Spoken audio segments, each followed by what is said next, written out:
मुख्यमंत्री जयराम ठाकुर का झलका दर्द, उपचुनाव में हुई हार को किया स्वीकार। कहा हार रही पीड़ादायक, मंजिल के करीब पहुंचकर मंजिल हासिल न हो इसका बहुत ज्यादा दुख, लेकिन 2022 के लिए हम सतर्क। हिमाचल सीमा से सटे पठानकोट के सैन्य क्षेत्र में ग्रेनेड हमला, सैन्य क्षेत्र त्रिवेणी द्वार गेट के पास अज्ञात बाइक सवारों ने किया ब्लास्ट। हताहत की कोई खबर नहीं, कनवाल में पुलिस ने चलाया तलाशी अभियान।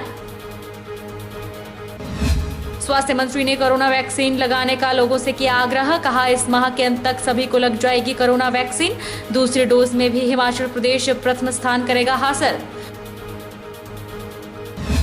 और ऑर्गेनिक वेस्ट कन्वर्टर से दूर होगी जोगिंद्रनगर शहर की कूड़ा निष्पादन की समस्या। लगभग 60 लाख से मशियाल में स्थापित होगा प्लांट। शहरी विकास विभाग से मिल चुकी है अनुमति। नमस्कार, आप देख रहे हैं HP 24x7। मैं हूं जनीशा। हिमाचल प्रदेश में हुए उपचुनाव में भाजपा की हुई हार को मुख्यमंत्री जयराम ठाकुर ने स्वीकार किया है। मंडी में आयोजित पत्रकार वार्ता में मुख्यमंत्री का हार को लेकर दर्द साफ झलका। उन्होंने कहा कि मंडी लोकसभा क्षेत्र सिर्फ 1% वोट के अंतर से हारे हैं।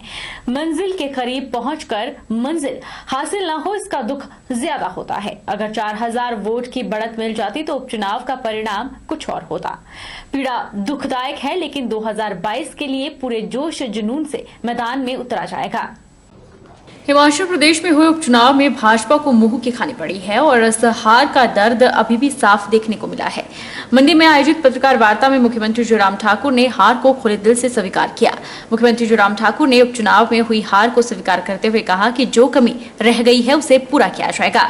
केंद्र और प्रदेश में सरकार हमारी है, इसको लेकर ओवर कॉन्फिडेंस में रहे और इस बात को स्वीकार करना होगा। और इसका चिंतन मंथन अपने ही क्षेत्र से उन्होंने शुरू किया है। उन्होंने कहा कि हालांकि सराज से भाजपा उम्मीदवार को लीड मिली, लेकिन वहां पर और ज्यादा मत हासिल कर सकते थे। मुख्यमंत्री ने कहा कि जनरल इलेक्शन और उपचुनाव में बहुत अंतर है। उपचुनाव में लोगों का उत्साह अधिक नहीं रहता। उन्होंने कहा कि हिमाचल प्रदेश में हर विधानसभा क्षेत्र में विकास किया है, वहीं मंडी लोकसभा क्षेत्र के अंतर्गत भी बहुत से विकास कार्य हुए हैं। फिर भी विकास के साथ जनता के भाव को जोड़ना चाहिए था, उसमें थोड़ी कमी रही। सीएम ने कहा कि लोकसभा के उपचुनाव में भाजपा की हार का मुख्य कारण श्रद्धांजलि के नाम पर वोट मांगना भी रहा। कांग्रेस ने श्रद्धांजलि के नाम पर वोट मांगे और वहीं कांग्रेस पार्टी की ताकत बनी और आंकड़ा निर्णायक हो गया। जयराम ठाकुर ने कहा कि भले ही हार पीड़ादायक है और हार के कारणों का आंकलन किया जा रहा है, लेकिन आने वाले विधानसभा चुनाव में इन उपचुनावों का असर नहीं होगा। आने वाले समय में ज्यादा सतर्कता, परिश्रम के साथ काम किया जाएगा और 2022 में सरकार के उस आंकड़े को बनाने का प्रयास फिर से किया जाएगा। ये चुनाव आने वाले विधानसभा के जनरल इलेक्शन को प्रभावित करने की स्थिति में नहीं होंगे। ये परिस्थितियां बहुत अलग तरह की थी। इस बात को मैं स्पष्ट करना चाह रहा हूं।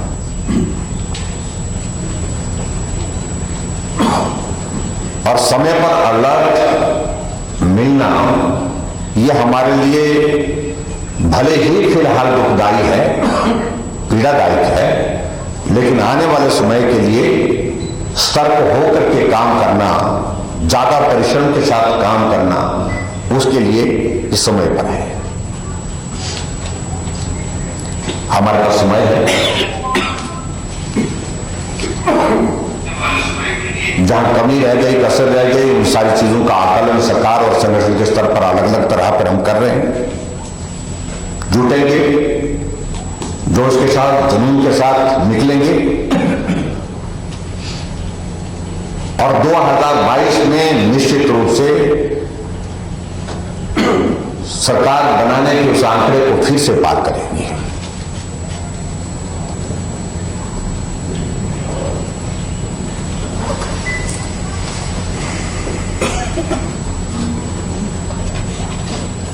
और दूसरी बात मैं ये भी कहना चाहता हूं कि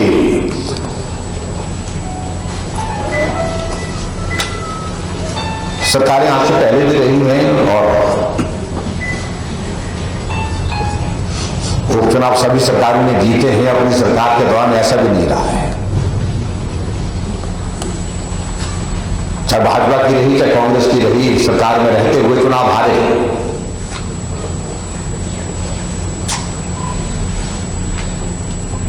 और मंडी लोकसभा क्षेत्र हम सिर्फ 1% वोट के अंतर से आ रहे हैं। आज तक के सबसे कम अंतर के साथ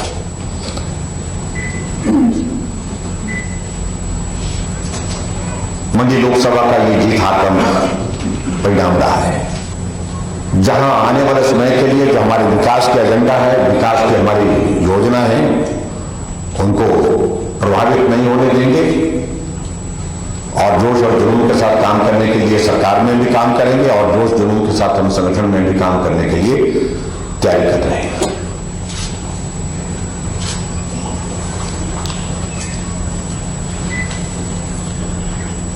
लेकिन फिर भी उसके बावजूद चाहिए। हिमाचल प्रदेश के ढांगू चौकी के अंतर्गत पंचायत बेली महंता से सटे पठानकोट के सैन्य क्षेत्र में ग्रेनेड हमला हुआ है। शहर के सैन्य क्षेत्र त्रिवेणी द्वार गेट के पास अज्ञात बाइक सवारों ने ग्रेनेड ब्लास्ट किया है।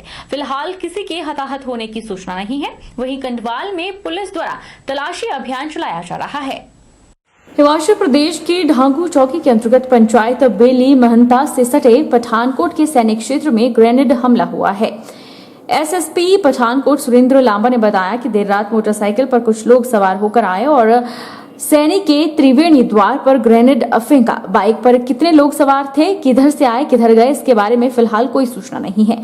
सेना के सीसीटीवी फुटेज को चेक किया जा रहा है, उसी के आधार पर जांच को आगे बढ़ाया जाएगा। पुलिस उपाधीक्षक नूरपुर सुरेंद्र शर्मा ने बताया कि घटना की जानकारी मिलते ही हिमाचल की सीमाओं की चौकसी भी बढ़ा दी गई है। बाहरी राज्यों से आने वाले प्रत्येक गाड़ी की तलाशी लेने के बाद ही हिमाचल में प्रवेश दिया जा रहा है। देखिए, अभी तक जो प्राइमरी इन्वेस्टिगेशन हमारा है उसके साथ में यहाँ पे एक ग्रेनेड ब्लास्ट हुआ है और उसको हम आगे फर्दर इन्वेस्टिगेट कर रहे हैं। तो जो भी डिटेल्स फर्दर आएंगे आपके साथ शेयर करेंगे। कुछ सीसीटीवीज दोनों तरफ हमने देखा कि लगे हुए हैं, कुछ मिला क्या? बाइक सवार कह रहे हैं कि वो अभी जो प्राइमरी इन्वेस्टिगेशन में हमारे सामने आया, जो ऊपर संतरी तैनात है उन्होंने भी, जो गेट के ऊपर तैनात है उन्होंने बताया कि एक बाइक गुजरी है और उसी के साथ में उस मौके पे ब्लास्ट हुआ है। तो हम ये जूम कर रहे हैं कि एक बाइक राइडर ने जो इसको थ्रो किया। तो आगे हम फर्दर इन्वेस्टिगेट कर रहे हैं। सीसीटीवी फुटेज वगैरह इसके काफी हमारे सीसीटीवी यहाँ पे इंस्टॉल्ड हैं ऑलरेडी, तो हमें अच्छी सीसीटीवी फुटेज मिलने की उम्मीद है। सर कोई नुकसान हुआ? हम आगे इन्वेस्टिगेशन करके फिर बताएंगे आपको।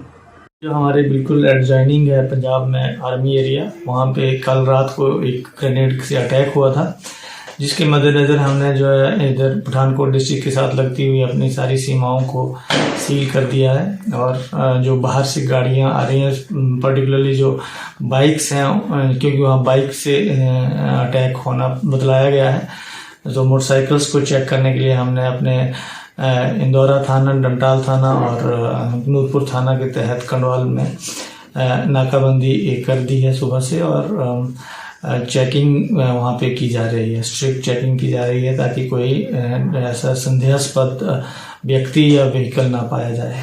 सर, सिर्फ बाइक की चेकिंग की जा रही है कि अन्य भी कहीं है? हमने जो है फोकस बाइक पे रखा है, चेकिंग हर गाड़ी की जा रही है। सोलन में स्वास्थ्य मंत्री राजीव सैजल ने लोगों से कोरोना वैक्सीन में सहयोग करने का आग्रह किया है। उन्होंने कहा कि कोरोना वैक्सीन की पहली डोज लगाने में हिमाचल प्रदेश समूचे देश में प्रथम रहा और अब दूसरी डोज में भी प्रथम स्थान हासिल करेगा।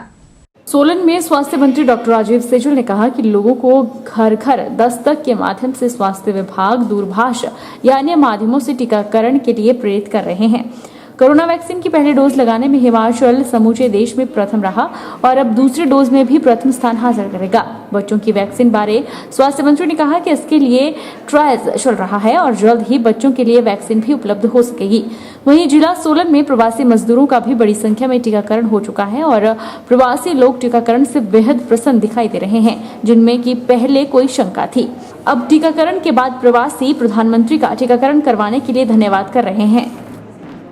तो इसमें कोई अपडेट हमारे पास नहीं है। जैसे ही कोई अपडेट होगा, अभी ये प्रोसेस है, क्योंकि कोई भी वैक्सीन जब आती है और वैक्सीन जो है उसको उसका एक बहुत लंबा जो है प्रोसेस है, काफ़ी अप्रूवल से, काफ़ी ट्रायल से जो है वो वैक्सीन को गुजरना होता है। तो ये इट्स अंडर वे, और जैसे ही कोई वैक्सीन आती है तो उसका फिर सबको पता भी लगेगा और बच्चों को वैक्सीनेट भी किया जाएगा। लेकिन ये बहुत खुशी की बात है कि हिमाचल प्रदेश ने फर्स्ट डोज में प्रथम स्थान जो है 18 वर्ष से ऊपर के सभी अपने लोगों को, हिमाचल प्रदेश के लोगों को हम नंबर 1 हैं पूरे देश में सबसे पहले वैक्सीनेट करने के लिए जो है अपनी संपूर्ण जनसंख्या। तो ये एक बहुत बड़ी उपलब्धि जो है वो प्रदेश सरकार की है। सम्मानीय प्रधानमंत्री जी ने भी इसके लिए हमारे विभाग की और सम्मानीय मुख्यमंत्री जी की जो है पीठ थपथपाई है। अब सेकंड डोज को भी जो है वो 100% करने के लिए जो है हमारा विभाग जो है वो अग्रसर है। कोरोना का टीका लगा है जो सरकारी मोदी के उससे लग रहा था, अब हमारे को सबने टीका लगवाया है कोरोना का। बिल्कुल सब ठीक रहेंगे, अच्छे रहेंगे इससे। टीका लगा रहे हैं जी सर, ठीक है जी, ठीक लगा है जी, बिल्कुल सर सुनते कि तो ठीक ही है जी सर, गरीब बंदे हैं जी। इन्होंने टिक्के लगाए, बड़ा अच्छा टिक्का लगा, कोई नहीं दर्द नहीं कोई जख्म, ठीक लगा। ये टिक्का बहुत बढ़िया, ये कोरोना वायरस से ऐसी चीज़ से बीमारी फैलने से बहुत अच्छा टिक्का लगा। ये भाई ये आए थे, इनका हमने कहना नहीं मोड़ा, इन्होंने बोला भाई जी आपकी हालत के चक्कर में लगा रहे हैं, चलो वहाँ कोई नहीं, आधे तो हमारे लगवा के आगे घर से, आधे नहीं लगवाए हुए। रुकेंगे एक छोटे से ब्रेक के लिए।